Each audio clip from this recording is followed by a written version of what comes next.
I've seen others say that's basically the same thing as coward person, and racist. To be honest, the whole thing's one confusing mess to me. So I'm just end up stumbling around blindly. But yeah. Anyway, he's dark of skin color. The Khan wouldn't actually. Yeah, he was black. Yeah. But anyway, yeah, the Khan. Let me start that again. Yeah, black guy end up befriending clan members. Sorry, sometimes my English skills go out the window. Just when I'm panicking about how I'm phrasing things. It's just like, I get too frazzled about that to properly speak. But yeah, end up befriending clan members. And showing them that he was, that what they had been taught about people who aren't white was incorrect. Like with one of them, they were claiming, apparently went that they were claiming that black people can't help being violent, it's just in their genetics, and he was made the point that like to name one black serial killer, mass murderer, if it's genetic, then you'd hear nothing but them, but they couldn't, so like little bits here and there broke the shite down, and they started leaving the clan. He ended up dismantling the thing all by himself. Or, maybe I shouldn't say all by himself. But yeah, he ended up doing a lot to dismantle a clan group. Part of me just thinking maybe someone else was doing something, but they just didn't get the publicity. So if it was off saying all by himself, because what if it's not right? But I've no idea. All I know is he's been credited with taking down a clan group. By befriending them and showing them he isn't that they're wrong, but while being friendly about it. That their preconceptions are incorrect. And apparently all started because he was playing saxophone in a place, and he ended up starting a conversation with one of the guys. Well, one of them started a conversation with him. So it's actually rather impressive, you have to say. Though I swear I remember someone getting really grumpy about that. I won't be surprised, in all honesty. People get really fucking idiotic about things.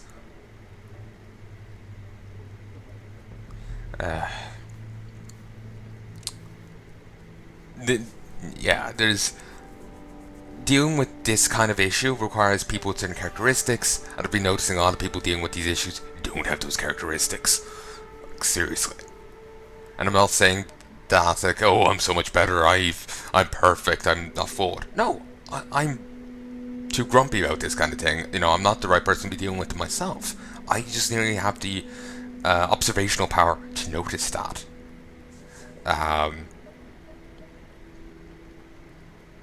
So yeah. Of course, maybe some of these people realize it, but they're just trying to profiteer. Who knows? Who knows?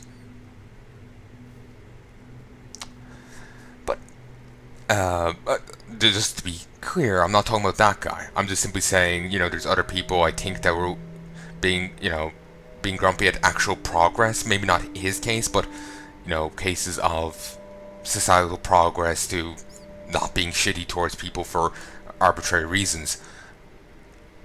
And they're being shitty over that, even though they claim that's what they want. That's what I'm talking about. I can't remember really the examples very well, I just vaguely remember that happening. I think it was something to do with the pay gap. Someone was saying there isn't one and they were getting grumpy over it, even though they want it to not exist. Or something. It's one big convoluted mess. It's above my pay grade. Anyway, this is one of life's truths that many do not understand until it is too late. So it was for our people when we were slaughtered at the hands of the orcs. Becoming a hand of Argus is a process of rebirth, and with birth comes pain. Let me read this again. I'm sorry that you had to do that, Qyrok. Heavy-handed violence is not the Draenei way, but sometimes it is the only way. This is one of life's truths that many do not understand until it is too late. So it was for our people when we were slaughtered at the hands of the orcs. Becoming a hand of Argus is a process of rebirth, and with birth comes pain. But yeah, sorry for that tangent there. that just stuff is weighs on my mind because I see constantly people talking about that while clearly being idiots. Jonathan McIntosh, he's a culture critic. He constantly goes on about toxic masculinity and random shite, and just how he decides to handle things doesn't look like the way to correctly handle things. You know, he's just a loon that's shouting into the void. Thankfully, not many people listen to him. Nita Sarkeesian, on the other hand, yeah, more people listen to her, certainly, and she ain't much better. She just knows how to dress it up a bit better. Or maybe it's not less she dresses up a bit better, but more, I know, either way, more people listen to her, certainly.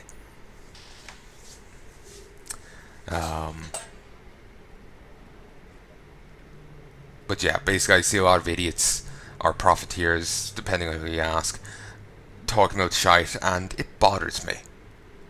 Certainly they have a right to talk about it. It bothers me that people will take them seriously. As in, like, this is a person we should listen to. They're a great source of wisdom. No, they aren't. They're a fucking tool. You may as well be listening to the fucking plant there. You know, little Harry here, the Harry the random flower. You know, Harry the random flower there. Oh, they're a real source of wisdom. They say bloody nothing. At least nothing bad can come from their advice. But anyway, basically, yeah. Basically, idiots talking about things and being taken seriously as sources of wisdom irritates me. Because they are idiots. And people are giving them too much credit, too much credence. I know I talk about it often in some of my videos, it's just... it's a thing that I constantly end up seeing whenever I go online. Just due to the circles I go in. A Hand of Argus soldier is many things. Obedient, brave, intelligent, and above all, honourable.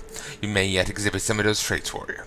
Report to Exarch Amentius at Bloodwatch if you are still interested in joining the Hand. He and his subordinates will further train you in the ways of the Draenei soldier. Remember this, Qyrok. Honourable people do not always perform honourably. Sometimes they cannot. You will find Bloodwatch just up this road to the north. Remember the lesson. The Naru have not forgotten. Well done, Qyrok. The Ravager population will bear watching for some time to come, but we've made a good start.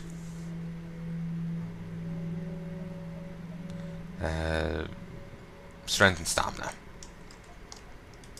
Remain vigilant. Ooh, nice, level 14.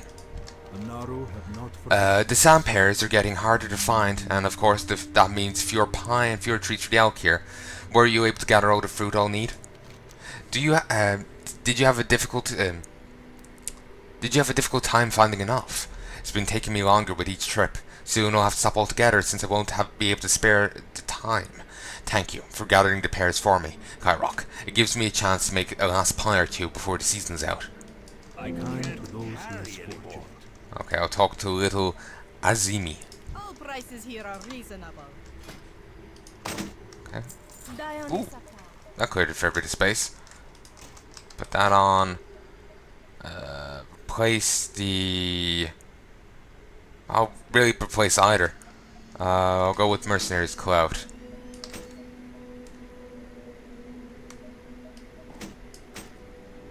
Oh, really? Server shut down? And I wish they still had your general damage output, because I remember with dual wielding, if the thing's in your offhand, it does less damage. And that is offhand. So yeah, this should be there. So that's it. Doing more. So I'm doing more. Warm wishes to you. Oh damn! That cuts my session short. And I can't. I'll have to go do audio testing on something else if I want to record anything else.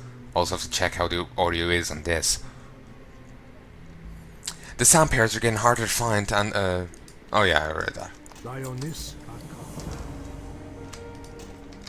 Okay, we're done here. Let's head up to Bloodwatch. I was honestly hoping to do more, but if this is coming to an end, maybe I should call quits here.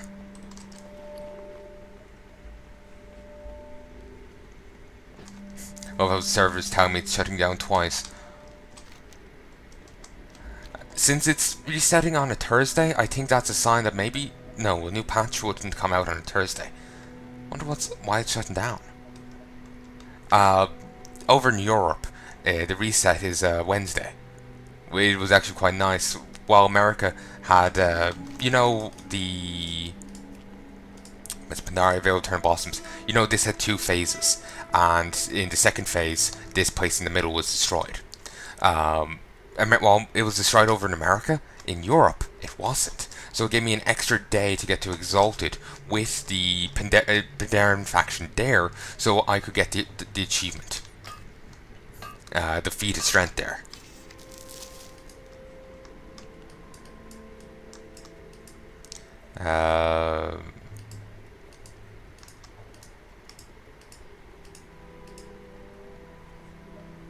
Let's see, can I find it?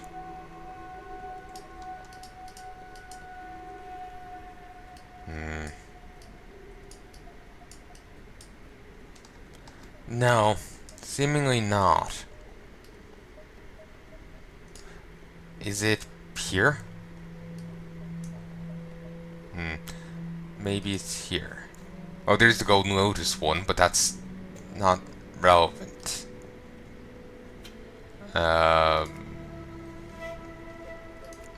Quests. Pandaria. It's me.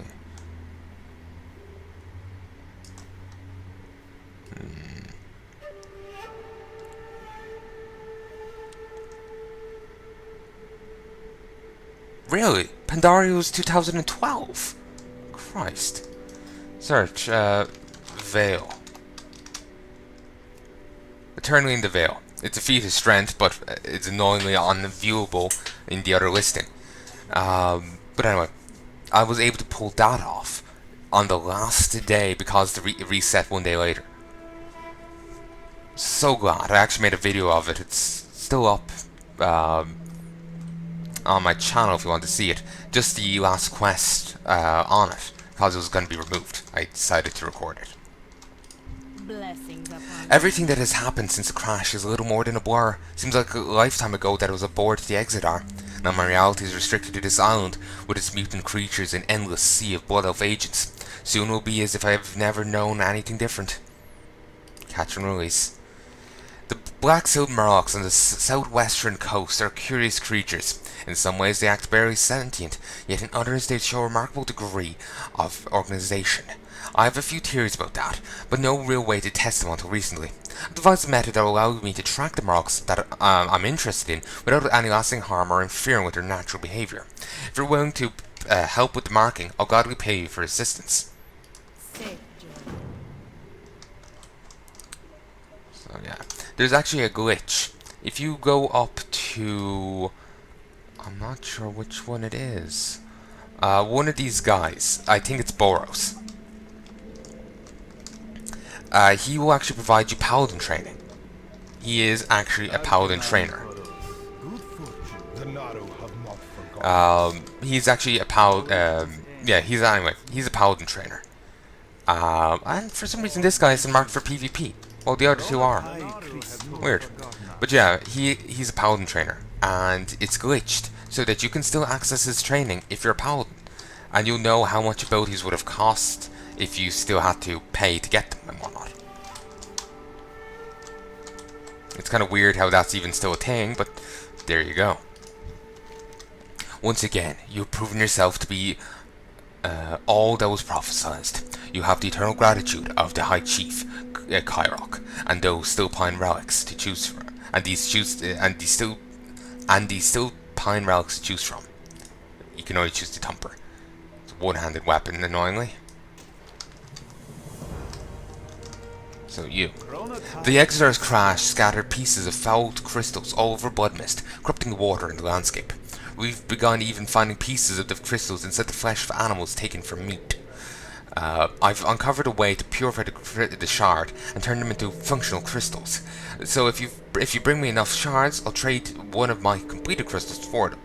So far I've found the shards in bodies of bears, ravagers, flutterers and trents inhabiting the corrupted part of the island. So you can get stamina, int, or attack power crystals. They increase it by 5, and they last 30 minutes each, and you can only have up to 10 of each crystal. That's a repeatable quest, actually. So after you do this, you can go get more. The others look at this landscape and only see death, corruption, and adversity. None of those things are in short supply, true, but that view ignores the opportunities presented by our environment. I will not stand by and watch those opportunities go ignored, warrior. With your help, we'll demonstrate to the others here at Bloodwatch just how to make use of the environment and its creatures. Constrictor vines.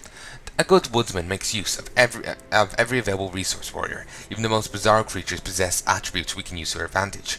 With Bloodwatch under constant assault from the Sunhawks, we're looking to a variety of natural defenses, including traps. The lashers of thorny vines are perfectly suited to the construction of traps I have in mind. The combination of sharp spines and deadly toxin will fell on wary attackers. Bring me the vines of mutated constrictors so that I can begin my work. The bare necessities. As I'm sure you've seen in your time on Bloodmist, very little remains unchanged by our arrival. My training and experience has taught me that even the products of an environment like this one can be put to use. With so few resources, we must rely on our ingenuity to provide for us. I've been supplementing our stores with meat from the bears that wander this island. With the proper preparation, it can safely be eaten. If you're going to be out in the field, why not help replenish our stocks? Be well. The Naru have not forgotten us.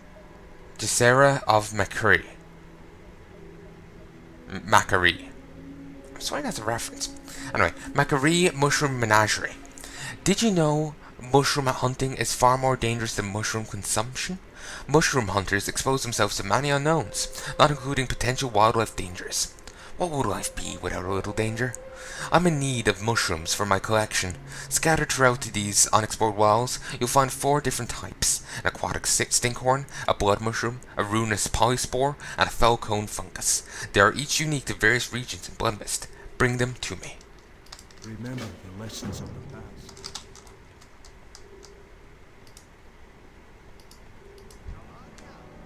past. The Explorer League certainly spent no time in setting up shop. Wasted no time. In my years as a member of the Explorers League, I've been all over Azeroth, but I've never seen anything quite like Bloodmist. Indeed, considering what's happened to Bloodmist has happened due to aliens. Babysitting. Would you believe it? They pulled me out of a promising dig and sent me along with Captain Odysseus' expedition to babysit that little gnome. I've never heard of a gnome wanting to become a prospector before, so I asked. Seems we're taking gnomes now, and this particular one has a fascination with murlocs. Well, he's gone off and set up shop in an old turtle shell on the northern shore of the island. Go and have a look if you don't believe me. Watch your back. Well, if you're babysitting, why aren't you with him? Explorers League, is that something for gnomes? And actually, if you check in Legion, there's plenty of gnomes there. And there's even a murloc. Murloc. Lost Broken Shores. Murloc is here. There's a cave here. Tomb there. Walk into it. You'll black out. He'll drag you out. And then you can start his quests. He may turn up again. He may not. I do not know. It's good to see another new face here in Bloodwatch, a warrior. Although the Blood Elves are the most immediate threat, there are other sinister creatures that call Bloodmist Isle home. The Narzari Satyr are of particular concern. They are foul, demonic creatures, commanding dark magics and feeding on the corruption created by the Exeter's crash. We must hold them in check, but first we must learn more about them. Go southwest to Nazadanian and learn what you can from the grotesque monument. I'm just gathering these up before the server resets. By order of Harbinger Mikolas, a bounty of 18 silver is to be paid to the brave soul who returns with proof of the marauding bear Dekhaw's demise. Dekhal should be considered extremely dangerous and responsible for killing a survey team on the coast to the northwest of Bloodwatch. Travelers are advised to avoid the area. Yeah, that's way higher level than me. It's actually one of the few orange quests you'll ever see. He used to give that you know, go